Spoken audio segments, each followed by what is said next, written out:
ओम शांति। आज 27 अप्रैल 2024 के साकार मधुर महावाक्य हैं। मधुबन से मीठे बाप दादाजी ने कहा, मीठे बच्चे, तुम आए हो बाप से हेल्थ, वेल्थ, हैप्पीनेस का वर्षा लेने। ईश्वरीय मत पर चलने से ही बाप का वर्षा मिलता है। प्रश्न है, बाप ने सभी बच्चों को विकल्प जीत बनने की कौन सी युक्ति बताई है? उत्तर है, विकल्प जीत बनने के लिए अपने को आत्मा समझ भाई भाई की दृष्टि से देखो। शरीर को देखने से विकल्प आते हैं, इसलिए भ्रुकुटी में आत्मा भाई को देखो। पावन बनना है तो ये दृष्टि पक्की रखो। निरंतर पतित पावन बाप को याद करो। याद से ही कट निकलती जाएगी, खुशी का पारा चढ़ेगा और विकल्पों पर विजय प्राप्त कर लेंगे। ओम शांति। शिव भगवानुवाच अपने सालिग्रामों प्रति। शिव भगवानुवाच है तो जरूर शरीर होगा, तब तो वाच होगा। बोलने के लिए मुख जरूर चाहिए, तो सुनने वालों को भी कान जरूर चाहिए। आत्मा को कान मुख चाहिए। अभी तुम बच्चों को ईश्वरीय मत मिल रही है, जिसको राम मत कहा जाता है। दूसरे फिर है रावण मत पर, ईश्वरीय मत और आसुरी मत। ईश्वरीय मत आधा कल्प चलती है। बाप ईश्वरीय मत देकर तुमको देवता बना देते हैं। फिर सतयुग त्रेता में वही मत चलती है। वहां जन्म भी थोड़े हैं, क्योंकि योगी लोग हैं। और द्वापर कलयुग में है रावण मत। यहाँ जन्म भी बहुत है, क्योंकि भोगी लोग हैं, इसलिए आयु भी कम होती है। बहुत संप्रदाय हो जाती हैं और बहुत दुखी होते हैं। राम मत वाले फिर रावण मत से मिल जाते हैं, तो सारी दुनिया की रावण मत हो जाती है। फिर बाप आकर सबको राम मत देते हैं। सतयुग में है राम मत, ईश्वरीय मत, उसको कहा जाता है स्वर्ग। ईश्वरीय मत मिलने से स्वर्ग की स्थापना हो जाती है, आधा कल्प के लिए। वह जब पूरी होती है तो रावण राज्य होता है, उसको कहा जाता है आसुरी मत। अब अपने से पूछो, हम आसुरी मत से क्या करते थे, ईश्वरीय मत से क्या कर रहे हैं? आगे जैसे कि नरकवासी थे, फिर स्वर्गवासी बनते हैं शिवालय में। सतयुग त्रेता को शिवालय कहा जाता है। जिस नाम से स्थापना होती है तो जरूर उनका नाम भी रखेंगे, तो वो है शिवालय, जहां देवता रहते हैं। रचयिता बाप ही तुमको ये बातें समझा रहे हैं। क्या रचते हैं वह भी तुम बच्चे समझते हो। सारी रचना इस समय उनको बुलाती है, हे पतित पावन व हे लिबरेटर, रावण के राज्य से व दुख से छुड़ाने वाले। अभी तुमको सुख का मालूम पड़ा है, तब इसको दुख समझते हो। नहीं तो कई इसको दुख थोड़े समझते हैं। जैसे बाप नॉलेजफुल है, मनुष्य सृष्टि का बीज रूप है। तुम भी नॉलेजफुल बनते हो। बीज में झाड़ की नॉलेज होती है ना, परंतु वो है जड़। अगर चैतन्य होता तो बता देता। तुम चैतन्य झाड़ के हो, इसलिए झाड़ को भी जानते हो। बाप को कहा जाता है मनुष्य सृष्टि का बीज रूप, सच्चित आनंद स्वरूप। इस झाड़ की उत्पत्ति और पालना कैसे होती है, ये कोई नहीं जानते। ऐसे नहीं नया झाड़ उत्पन्न होता है, ये भी बाप ने समझाया है। पुराने झाड़ वाले मनुष्य बुलाते हैं कि आकर रावण से लिबरेट करो, क्योंकि इस समय रावण राज्य है।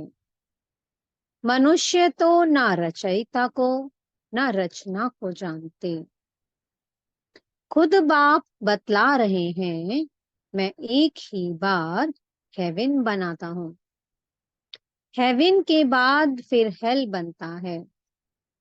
रावण के आने से फिर वाम मार्ग में चले जाते हैं। सत्युग में हेल्थ, वेल्थ, हैप्पीनेस सब है। तुम यहाँ आए हो बाप से वर्षा लेने, हेल्थ, वेल्थ, हैप्पीनेस का, क्योंकि स्वर्ग में कभी दुख होता नहीं। तुम्हारे दिल में है कि हम कल्प कल्प पुरुषोत्तम संगम युग में पुरुषार्थ करते हैं। नाम ही कैसा अच्छा है। और कोई युग को पुरुषोत्तम थोड़े कहते हैं। उनमें तो सीढ़ी नीचे उतरते जाते हैं। बाप को बुलाते भी हैं, समर्पण भी करते हैं, लेकिन ये मालूम नहीं रहता कि बाप कब आएगा। पुकारते तो हैं, ओ गॉड फादर लिबरेट करो, गाइड बनो। लिबरेटर बनेंगे तो जरूर आना पड़े, फिर गाइड बन ले जाना पड़े। बाप बच्चों को बहुत दिनों के बाद देखते हैं तो बड़ा खुश होते हैं। वो है हद का बाप, ये है बेहद का बाप। बाप क्रिएटर है, रच करके फिर उनकी पालना भी करते हैं। पुनर्जन्म तो लेना पड़ता है। किसको 10, किसको 12 बच्चे होते हैं, परंतु वो सब है हद के सुख, जो काग विष्टा समान है। तमो प्रधान बन जाते हैं। तमो प्रधान में सुख बहुत थोड़ा है। तुम सतो प्रधान बनते हो तो बहुत सुख होता है। सतो प्रधान बनने की युक्ति बाप आकर बताते हैं। बाप को ऑलमाइटी अथॉरिटी कहा जाता है। मनुष्य समझते हैं गॉड ऑलमाइटी अथॉरिटी है, तो जो चाहे सो कर सकते हैं। मरे को जिंदा कर सकते हैं। एक बार कोई ने लिखा, अगर आप भगवान हैं तो मक्खी को जिंदा कर दिखाओ। ऐसे ढेर प्रश्न पूछते हैं। तुमको बाप ताकत देते हैं, जिससे तुम रावण पर जीत पाते हो। बंदर से मंदिर लायक बनते हो। उन्होंने फिर क्या क्या बना दिया है। वास्तव में तुम सब सीताएं भक्तियां हो। तुम सबको रावण से छुड़ाया है। रावण द्वारा तुमको कभी भी सुख नहीं मिल सकता। इस समय सब रावण की जेल में हैं। रावण की जेल में नहीं कहेंगे, सॉरी, राम की जेल में नहीं कहेंगे। राम आते हैं रावण की जेल से छुड़ाने। रावण 10 सिर वाला बनाते हैं। उनको 20 भुजाएं दिखाई हैं। बाप ने समझाया है कि 5 विकार पुरुष में, 5 विकार स्त्री में है। उनको कहते हैं रावण राज्य, व 5 विकार रूपी माया का राज्य। ऐसे नहीं कहेंगे कि इनके पास बहुत माया है, माया का नशा चढ़ा हुआ है। नहीं, धन को माया नहीं कहेंगे, धन को संपत्ति कहा जाता है। तुम बच्चों को संपत्ति आदि बहुत मिलती है, तुमको कुछ भी मांगने की दरकार नहीं, क्योंकि ये तो पढ़ाई है। पढ़ाई में मांगना होता है क्या? टीचर जो पढ़ाएंगे वो स्टूडेंट पढ़ेंगे, जितना जो पढ़ेंगे उतना पाएंगे। मांगने की बात नहीं, इसमें पवित्रता भी चाहिए। एक अक्षर की भी वैल्यू देखो कितनी है, पद्मा पदम। बाप को पहचानो, याद करो। बाप ने पहचान दी है, जैसे आत्मा बिंदी है वैसे मैं भी आत्मा बिंदी हूँ। वह तो एवर पवित्र है, शांति ज्ञान पवित्रता का सागर है। एक की ही महिमा है, सबका पोजीशन अपना अपना होता है। नाटक भी बनाया है, कन कन में भगवान। जिन्होंने नाटक देखा होगा वो जानते होंगे। जो महावीर बच्चे हैं उनको तो बाबा कहते हैं, तुम भल कहाँ भी जाओ, सिर्फ साक्षी हो देखना चाहिए। अभी तुम बच्चे राम राज्य स्थापन कर रावण राज्य को खलास कर देते हो। ये है बेहद की बात। ये कहानियां हद की बना दी हैं। नीचे बाबा कहते हैं वो कहानियां हद की बना दी हैं। तुम हो शिव शक्ति सेना, शिव ऑलमाइटी है ना, शिव की शक्ति लेने वाले, शिव की सेना तुम हो। उन्होंने भी फिर शिव सेना नाम रखा है। अब तुम्हारा नाम क्या रखें? तुम्हारा तो नाम रखा है प्रजापिता ब्रह्मा कुमार कुमारियां। शिव की तो सभी संतान हैं, सारी दुनिया की आत्माएं उनकी संतान हैं। शिव से तुमको शक्ति मिलती है। शिव बाबा तुमको ज्ञान सिखाते हैं, जिससे तुमको इतनी शक्ति मिलती है जो आधा कल तुम सारे विश्व पर राज्य करते हो। तुम्हारी ये है योग बल की शक्ति, और उन्हों की है बाहुबल की। भारत का प्राचीन राजयोग गाया हुआ है। चाहते भी हैं कि भारत का प्राचीन योग सीखें, जिससे पैराडाइज स्थापन हुआ था। कहते भी हैं क्राइस्ट से इतने वर्ष पहले पैराडाइज था। वो कैसे बना? योग से। तुम हो परवर्ती मार्ग वाले सन्यासी, वो घर बार छोड़ जंगल में चले जाते हैं। ड्रामा अनुसार हर एक को पार्ट मिला हुआ है। इतनी छोटी सी बिंदी में कितना पार्ट है, इसको कुदरत ही कहेंगे। बाप तो एवर शक्तिमान गोल्डन एजेंट है।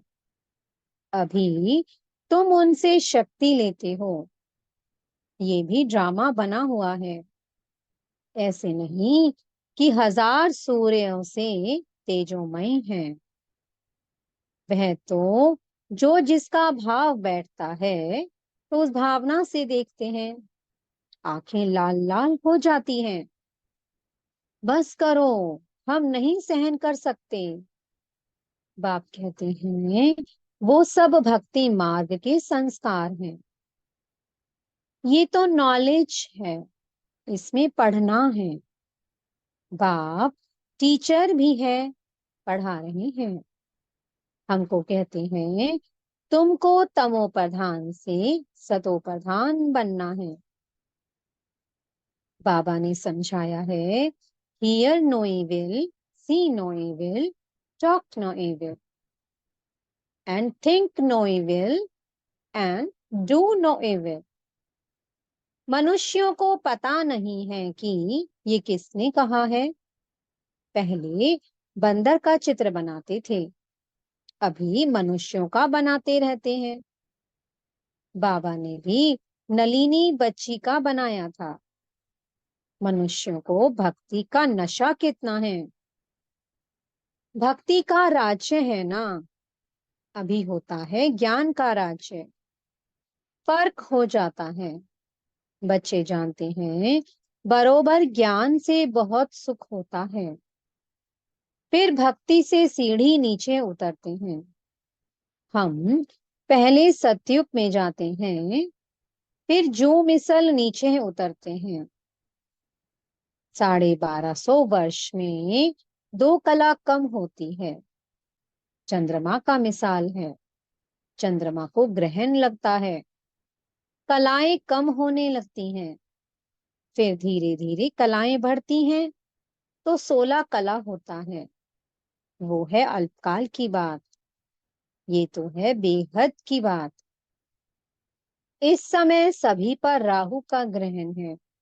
ऊंचते ऊंच है बृहस्पति की दशा, नीचे में नीची है राहु की दशा। एकदम दिवाला निकाल देते हैं। बृहस्पति की दशा से हम चढ़ते हैं। वो बेहद के बाप को जानते नहीं हैं। अब राहु की दशा तो सब पर बरोबर है, ये तुम जानते हो और कोई नहीं जानते। राहु की दशा ही इंसॉल्वेंट बनाती है। बृहस्पति की दशा से सॉल्वेंट बनते हैं। भारत कितना सॉल्वेंट था, एक ही भारत था। सतयुग में राम राज्य पवित्र राज्य होता है, जिसकी महिमा होती है। अपवित्र राज्य वाले गाते हैं, मैं निर्गुण हारे में कोई गुण नहीं। ऐसी संस्थाएं भी बनाई हैं। निर्गुण संस्था, अरे ये तो सारी दुनिया निर्गुण संस्था है। एक की बात थोड़ी है। बच्चे को हमेशा महात्मा कहा जाता है, तुम फिर कहते हो कोई गुण नहीं। ये तो सारी दुनिया है, जिनमें कोई गुण ना होने के कारण राहु की दशा बैठी है। अब बाप कहते हैं, दे दान तो छूटे ग्रहण। अब जाना तो सबको है ना, दे सहित दे के सभी धर्मों को छोड़ो। अपने को आत्मा निश्चय करो। तुमको अब वापस जाना है। पवित्र ना होने के कारण वापस कोई जा ना सके। अब बाप पवित्र होने की युक्ति बताते हैं। बेहद के बाप को याद करो। कई कहते हैं बाबा हम भूल जाते हैं। बाप कहते हैं, मीठे बच्चों, पतित पावन बाप को तुम भूल जाएंगे तो पावन कैसे बनेंगे। विचार करो कि ये क्या कहते हो। जानवर भी कभी ऐसे नहीं कहेंगे कि हम बाप को भूल जाते हैं। तुम क्या कहते हो, मैं तुम्हारा बेहद का बाप हूं। तुम आए हो बेहद का वर्षा लेने। निराकार बाप साकार में आए तब तो पढ़ाए। अभी बाप ने इसमें प्रवेश किया है। ये है बाप दादा। दोनों की आत्मा इस भ्रुकुटी के बीच में है। तुम कहते हो बाप दादा, तो जरूर दोनों आत्माएं होंगी, शिव बाबा और ब्रह्मा की आत्मा। तुम सब बने हो प्रजापिता, ब्रह्मा कुमार कुमारियां। तुमको नॉलेज मिलती है तो जानते हो हम भाई भाई हैं। फिर प्रजापिता ब्रह्मा द्वारा हम भाई बहन बनते हैं। ये याद पक्की चाहिए। परंतु बाबा देखते हैं कि बहन भाई में भी नाम रूप की कशिश होती है। बहुतों को विकल्प आते हैं, अच्छा शरीर देखकर विकल्प आते हैं। अब बाप कहते हैं, अपने को आत्मा समझ भाई भाई की दृष्टि से देखो। आत्माएं सब ब्रदर्स हैं तो बाप जरूर चाहिए। सबका एक बाप है, सभी बाप को याद करते हैं। अभी बाप कहते हैं, सतो प्रधान बनना है तो माँ में कम याद करो।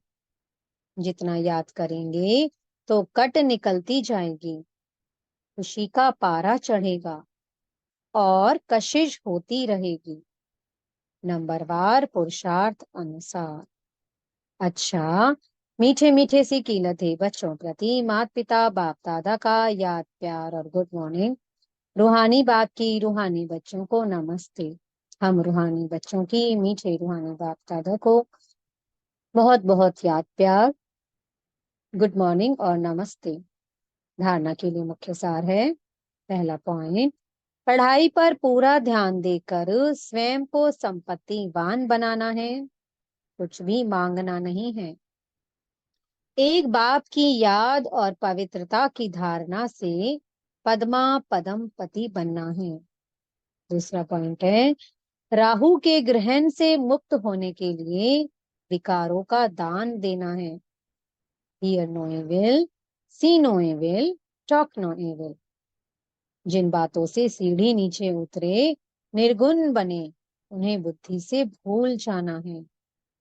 मीठे सतगुरु जी वरदान दे रहे हैं, पहले आप के मंत्र द्वारा सर्व का स्वमान प्राप्त करने वाले निर्माण सो महान भव। यही महामंत्र सदा याद रहे कि निर्माण ही सर्व महान है। पहले आप करना ही सर्व से स्वमान प्राप्त करने का आधार है। महान बनने का ये मंत्र वरदान रूप में सदा साथ रखना। वरदानों से ही पलते उड़ते मंजिल पर पहुंचना। मेहनत तब करते हो जब वरदानों को कार्य में नहीं लगाते। अगर वरदानों से पलते रहो, वरदानों को कार्य में लगाते रहो तो मेहनत समाप्त हो जाएगी। सदा सफलता और संतुष्टता का अनुभव करते रहेंगे। स्लोगन है, सूरत द्वारा सेवा करने के लिए अपना मुस्कुराता हुआ रमणीक और गंभीर स्वरूप इमर्ज करो। ओम शांति। बहुत बहुत शुक्रिया प्यारे प्यारे हमारे मीठे मीठे बाप दादा का, बेहद की सर्वात्माओं का, प्रकृति माँ का और पांचों तत्वों का बहुत बहुत शुक्रिया। ओम शांति, ओम शांति, ओम शांति।